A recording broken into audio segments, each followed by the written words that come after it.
بونجور يا امور، كيفكم؟ شو اخباركم؟ ان شاء الله تكونوا بخير وانتم عم تشوفوا هذا الفيديو. اوكي حبايبي، اليوم وانا عم مفتل في التيك توك لقيت مقطع جدا صدمني. هو مو المقطع صدمني بس الكومنتات صدمتني يعني بشكل مو طبيعي. المقطع هو عباره عن بنت مغربيه صغيره بالعمر، يعني حوالي 10 سنين عمرها، هي صغيره مبينه من شكلها. هلا بيجينا واحد جحش بيقول لي عمر 50 سنه، مبينه بنت طفله. المهم القصه وما فيها انه هاي البنت كانت عم تشجع المغرب، وهذا الشيء طبيعي، عم تشجع فريق بلدها. المهم يا حبايبي، بعد ما فازت المغرب بالمباراة بين المغرب والبرتغال، هاي البنت طلعت مقابلة مع تلفزيون امريكي او اجنبي، المهم اللي هو صارت تقول وير از رونالدو، يعني وين رونالدو راح صار يركب السيارة وهيك من هالكلام هذا، انه صارت تطاطي على رونالدو. المهم حبيبي، نحن بدنا الزبدة، تطاطي ولا ما تطاطي، نحن بدنا زبدة المقطع. انا صورت هذا المقطع بس مشان احكي لكم شو اللي عم يصير، يعني هذا المقطع لبست هيك بسرعة وجهزت كل شيء بدون ما افكر شو بدي احكي، يعني هلا انا هيك عم احكي من قلب ورب. تمام المهم حبايبي، هذا هو المقطع، حورجيكم اياه مشان تفهموا شو القصه. ماروكو وين؟ ايربورت يا رونالدو لوست وير از هي؟ والله تستاهل الفوز والله. Portugal airport is that way. Ronaldo, he's crying in his car. Ronaldo. هذا هو المقطع اللي سبب ضجة كتير كبيرة. هذا المقطع كمان يعني خلى ناس عمرها فوق ال20 سنة تنغاظ هيك من هالبنت الصغير، من هاي الطفلة هاي. شعب كتير صار انغاظ من هالبنت هيك، يعني اللي بطيب بتنخزوا، صح؟ المشكلة مو هون يا جماعة، المشكلة مو هون. شوفوا لأنتوا هالتصاميم اللي صاروا يعملوها على هاي البنت.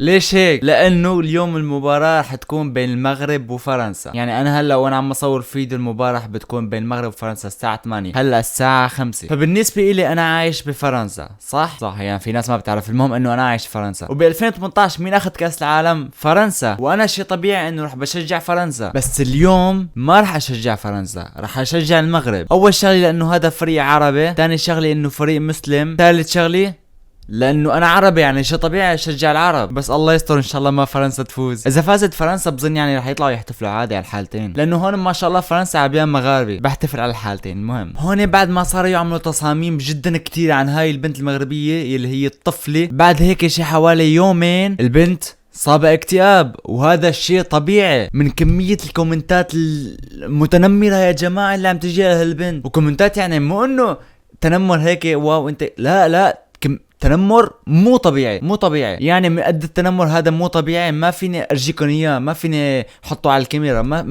ما فيني ارجيكم اياه، لانه تنمر مو طبيعي يا اخي. ناس عن جد مخها والله. اخيرا يا جماعه هذا الكومنت فشل لي قهري والنار اللي جوات قلبي حاليا، بس الله يستر من اللي بعده. كلنا نحب كريستيانو، بس معلش مستحيل اشجعه واترك المغرب لانها دوله عربيه. يعني هاي البنت فيها مخ، الحمد لله فشت لي قهري وحكت كلام الصح، انه صح يا جماعه انا بشجع كريستيانو رونالدو، هو مشجعي المفضل من الطفوله مدري شو، بس مستحيل هلا اترك دوله عربيه او منتخب عربي واشجع منتخب اجنبي. عرفتوا كيف؟ يعني قصدي انه بهيك اشياء صار فينا نحدد مين نشجع. طفله بعمر 10 سنوات ابكت مليارات من حمدون. اوكي ما بعرف شو يعني من حمدون، بس المهم انه هاي الطفله ابكت عالم كتير، مثل ما نعملكم انا هيك غاظت ناس بشكل مو طبيعي. لك والله انه كفو عليك، تستاهلي، انه قصدي بتستاهلي الشهرة. المهم انا ما وجهتكم الفيديو، خلينا نشوف شو الفيديو.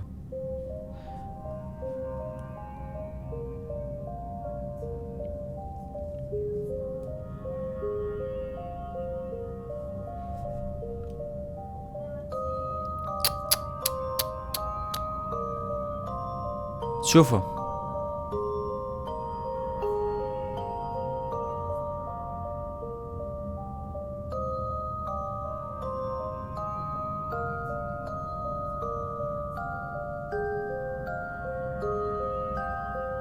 ايه شيء طبيعي، يعني تعبر عن فرحتها بمنتخب بلدها.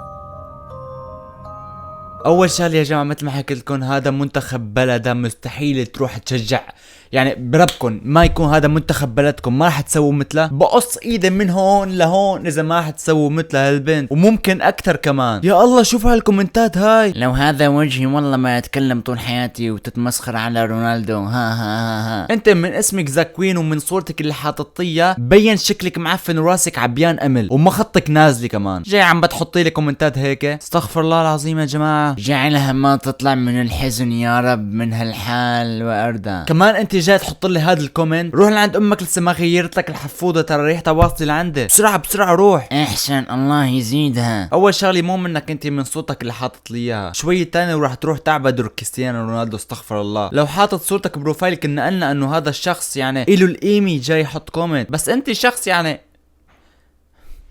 خليني ساكت لانه راح بجيب العيد شكلي.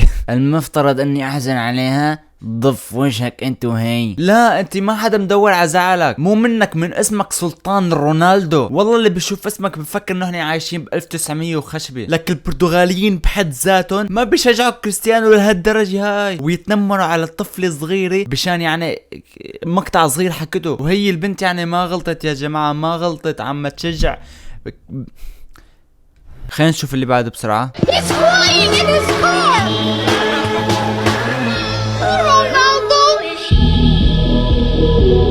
لسه بحطوا لي امبابي، مدري امبابي مدري شلون بيلحق اسمه. المهم مثل ما قلت لكم يا جماعه، انا صح اني عايش بفرنسا و2018 شجعت فرنسا كانت فرحتي مو طبيعيه، بس هلا انا لا ضد فرنسا لانه في منتخب مسلم زائد عربي عم يتحداها، فمستحيل يعني اترك المنتخب العربي واروح اشجع منتخب ما نو عربي. مستحيل، بكون ما في مخ، بكون مخي والله انت الله محيي البطن اللي حمليك. ما لك غصتيهم هيك للناس، غصتيهم غيظ. والله يا جماعة كمية الانتقادات اللي جتها البنت بين انه منغاظين منا بشكل مو طبيعي. اوكي خلينا نشوف هذا الشخص هلا فهم من نومه ونشوف شو بده.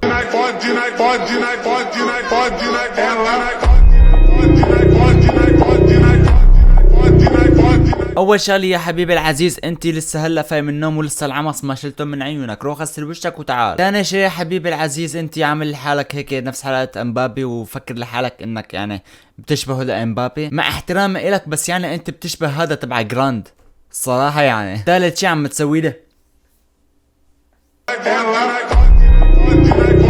شو انت برتغالي يعني حتى تتحداها لهالبنت؟ ما انت عربي مثلك مثلها، من غير ما احكي لكم اسمه هو مبين عربي من اسمه، من شكله كمان يعني، من المكيف اللي وراه. صراحة يا جماعة ما بعرف الناس كيف بتفكر، ممكن تفكر من الله اعلم، ما بعرف اليوم انا شبني على بس يعني انا شفت هالكومنتات وشفت هالمقاطع حبيت اطلع قدام الكاميرا وفش خلقي قدامكم. ما بدي اروح فشت خلقي على الفاضي، لازم هيك اذا بدي اسوي شيء قدام الكاميرا بركي كسرت شيء انا. المهم يا جماعه الله يستر بمباراة اليوم الساعة 8 ان شاء الله المغرب تفوز يا رب. من قلبي داعي لكم يا اهل المغرب ان شاء الله تفوزوا يا رب باذن الله. وما بعرف اذا المقطع حينزل اليوم او ممكن بكره. المهم يا جماعه الهون وصلنا نهايه الفيديو وفشت خلقي معكم. لا تنسى اللايك والسبسكرايب. سلام. انا بشجع كريستيانو رونالدو وراسي مربع. يا اخي روح من وشك شكلك مثل ماينكرافت جاي عم تحكي لنا رايك. روح مين طلب رايك انت؟